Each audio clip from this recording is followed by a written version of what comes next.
시청자 여러분 안녕하십니까? VOA 뉴스투데이 시작합니다.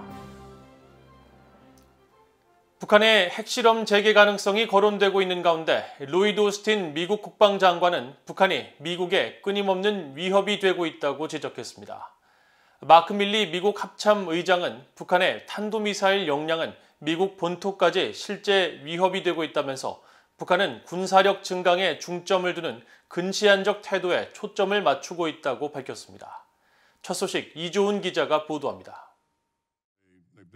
미국 하원 군사위원회 청문회에 출석한 로이드 오스틴 국방장관은 미국의 안보에 가장 큰 도전을 제기하는 나라로 중국과 러시아를 지목하고 다른 위험들에 대해서도 경계해야 한다면서 북한과 이란을 거론했습니다. 오스틴 장관은 서면 답변을 통해 특히 북한의 핵무기 보유와 미사일 역량 개발을 지적하면서 북한은 미국에 끊임없는 위협이 되고 있다고 밝혔습니다. 새해 들어 잇따른 북한의 탄도미사일 시험 발사에 이은 ICBM 대륙간 탄도미사일 발사 재개, 그리고 7차 핵실험 가능성이 포착되고 있는 가운데 나온 미국 국방장관의 지적입니다. 청문회에 함께 출석한 마크 밀리 합참의장 역시 서면 답변을 통해 북한의 계속되는 무기 실험과 개발은 인도태평양 지역의 동맹국가 파트너, 그리고 미국 본토에도 실제 위협이 되고 있다고 평가했습니다.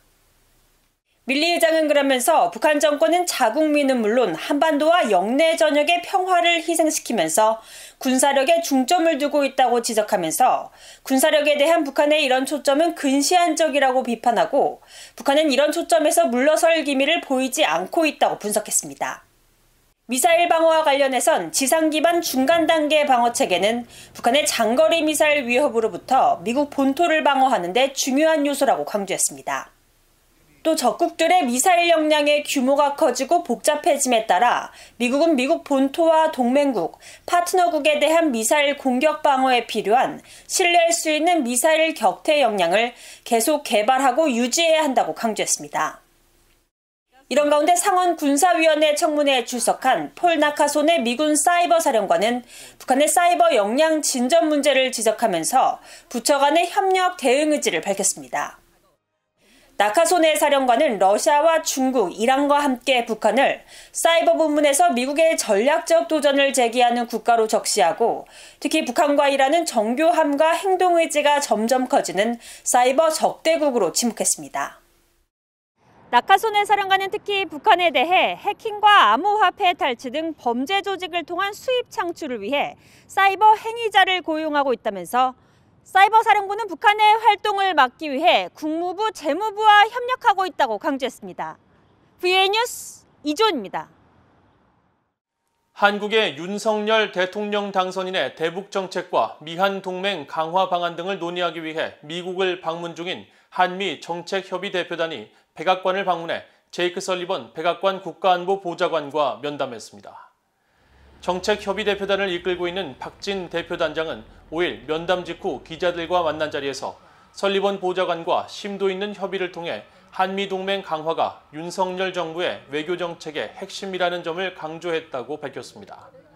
이어 한미동맹 발전에 대한 윤 당선인의 굳은 의지와 비전을 담은 친서를 전달했다며 새 정부 출범 이후에 한미 정상회담을 조기에 개최할 필요성에 대해서도 의견을 교환했다고 전했습니다.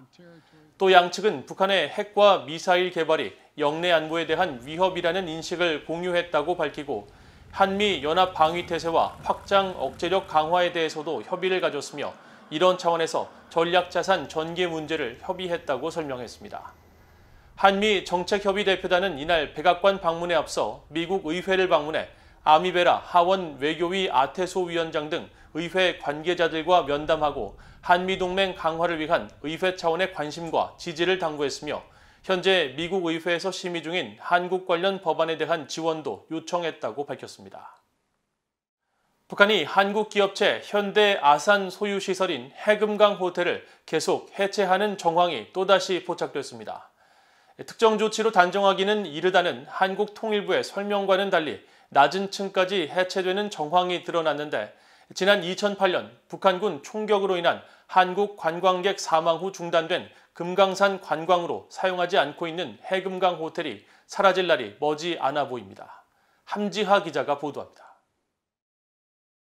북한 금강산 관광지구 고성항에 있는 해금강 호텔을 촬영한 민간 위성사진업체 플래닛랩스의 사진입니다. 가운데 부분을 중심으로 철거가 상당 부분 진행된 듯 움푹 들어간 모습이고 앞쪽 부두에는 건물 자재로 보이는 검정색 물체들이 쌓여 있습니다. 또 건물에서 내륙 쪽으로 약 700m 떨어진 곳에는 아무것도 없었던 과거와 달리 현재 해금강 호텔과 비슷한 크기의 건축 폐기물 더미가 쌓인 상태입니다. 해금강 호텔은 지난달 6일 처음 해체 정황이 포착된 이후 지속적으로 변화가 관측돼 왔습니다. 특히 건물이 층별로 해체되는 듯 위성사진 속에 각기 다른 색상이 하루가 다르게 변하는 모습을 볼 수 있었으며 대형 크레인이 등장했다가 사라지는 장면도 확인할 수 있었습니다. 앞서 한국통일부는 지난달 18일 정례 브리핑에서 BOE의 해금강 호텔 해체 보도와 관련해 면밀히 주시하고 있으나 현 단계에서 북한의 관련 동향을 특정한 조치로 단정해 판단하기는 이르다고 말했습니다. 하지만 통일부의 유보적 입장과 달리 당시 해금강 호텔은 이미 건물 외벽이 사라지고 옥상이 파괴되는 등 철거 정황이 뚜렷이 드러났고 5일 현재 고층 해체 작업이 마무리된 모습으로 마치 건물 내부를 도려낸 듯한 단계에 이르렀습니다. The hotel is being demolished. There's a big crane there that's taking pieces of the roof and insides out. I think they're still working on it, but they maybe got it down far enough so they don't need that crane anymore. 금강산 관광지구 항구에 위치한 해금강 호텔은 한국 현대 아산 소유의 건물로 과거 한국 관광객들이 주로 이용해왔지만 2008년 북한군 총격에 의한 한국 관광객 사망 사건 이후 금강산 관광이 중단되고 북한 당국의 사과 거부 등으로 10년 넘게 방치돼 왔습니다.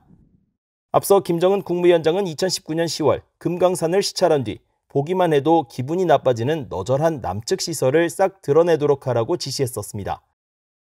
또 최근 김정은 위원장의 여동생 김여정 노동당 중앙위원회 부부장 등이 한국에 대한 많은 것을 재고할 것이라고 말하는 등 강도 높은 담화를 잇따라 발표하면서 금강산 남한 측 시설 철거에 더 속도를 낼 것이라는 전망이 나옵니다.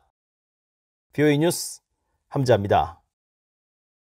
북한 의주 비행장의 활주로가 화물로 포화 상태를 잃은 모습이 민간 위성사진에 포착돼 여전히 북중 국경 무역이 정상화되지 않았을 가능성이 제기됐습니다. BOA가 1일 단위 위성사진 서비스 플래닛랩스의 지난 3일 사진을 분석한 결과 대규모 소독시설이 들어선 북한 의주 비행장 활주로 약 2.5km와 도로박 지대에 파란색과 하얀색으로 보이는 물체가 가득했는데 이 물체는 중국에서 북한으로 운송된 화물들로 지난 1월 이후에 계속 이곳에 적체되고 있는 것으로 확인됐습니다. 처음 화물 포착 당시만 해도 활주로 중간 지점에 작은 부분만 채운 형태였지만 이후 지속적으로 화물이 유입되면서 지금은 활주로 거의 모든 면을 채운 것은 물론 활주로와 유도로 사이에 공간까지 화물들이 가득 찼으며 들어온 화물은 있는데 나간 화물은 없는 것으로 나타났습니다. 이 같은 정황은 첫 화물이 유입된 지 약 80일이 지난 상황에서도 대부분의 물품이 신종 코로나 바이러스 여파 등의 이유로 여전히 격리 상태를 벗어나지 못하고 있는 것으로 지난 1월과 2월 약 1억 달러 이상의 물품을 북한에 수출했다고 밝힌 중국 해관총서 자료와는 달리 올해부터 재개된 북중 국경 무역이 여전히 완전한 회복을 이루지 못한 것으로 추정됩니다. 대북 구호단체들은 북한의 국경 봉쇄 조치로 인한 인도적 지원 악영향을 우려하며 현재 상황에서 대북 제재 문제는 부차적인 것이라고 지적했습니다. 전문가 패널이 보고서 작성을 위해 설문조사를 벌인 13개 익명의 구호단체들은 유엔 안보리 대북제재위원회가 제재 면제 승인 절차를 간소화하고 면제 유효 기간도 6개월에서 1년으로 연장했지만 북한 당국이 지원 물자에 대한 수용 의사를 밝히지 않으면서 지원이 중단된 상황이라고 밝혔습니다. 이들 단체 가운데 한 단체는 지난해 일시적으로 구호품을 북한에 보냈지만 격리와 소독에 90일이 소요됐다면서 유통기한이 짧은 의약품과 식품은 무용지물이 될 수 있다고 지적했으며 다른 단체는 북한의 국경 봉쇄로 대북 지원 자금이 거의 모이지 않아 북한이 국경을 개방하기 전까지 모든 대북 사업 중단을 검토하고 있다고 밝혔습니다.